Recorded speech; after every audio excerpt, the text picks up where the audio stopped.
Hello, I am Emilio Sagi, the stage director of La Fille du Régiment. Hello, I'm Yves Abel, the conductor of La Fille du Régiment. And we are here in Seattle, very happy with the theater, with all the people.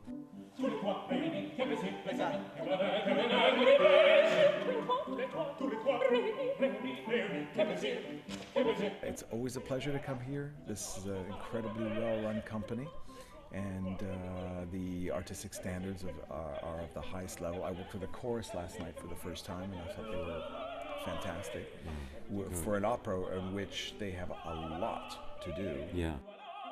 One of the things that I was thrilled about when I first did this production was seeing this opera, seeing the dust removed from the staging of this piece. And so thank you, Emilio, for making the story completely comprehensible at all times, but at the same time freshening it up and making it zippy and clean and quick and intelligent and fast. This opera could be a kind of a musical. It's not a musical, it's an opera, but why not?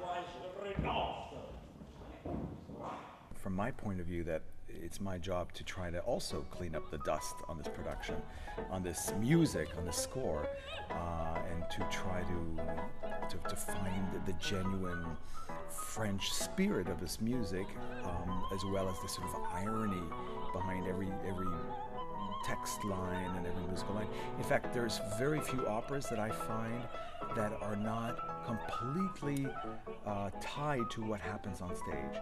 So one of the things that made this opera at the time immensely popular in France was the use of all these French rhythms and these snappy snare drum kind of tunes.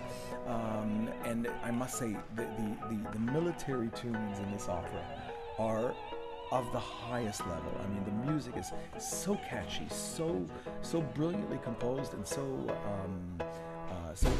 musical that you go home whistling those melodies. Yeah, it's true. It's incredible, isn't it? It's not just a comedy. It's a comedy in the sense that it's a story that starts off with a conflict, and then the conflict is resolved at the end, and everybody lives happily ever after.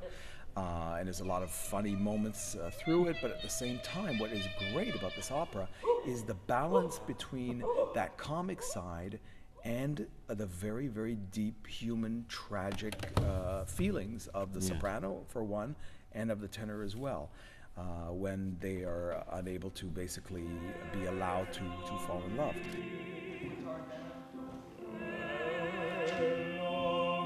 You talk about the characters, the Marie, the tenor, the Tonio, but there are second characters, fantastic ones, like La Marquise, the mother of Marie, that she seems to be, it has to be a frivolous character, but at the end, she shows to the public her own tragedy.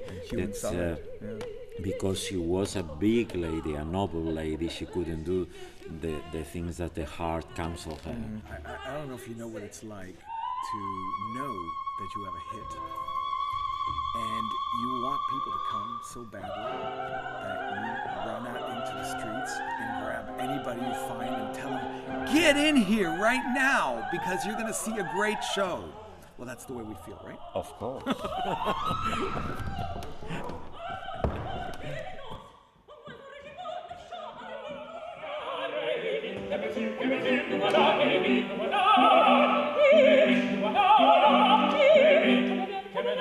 Che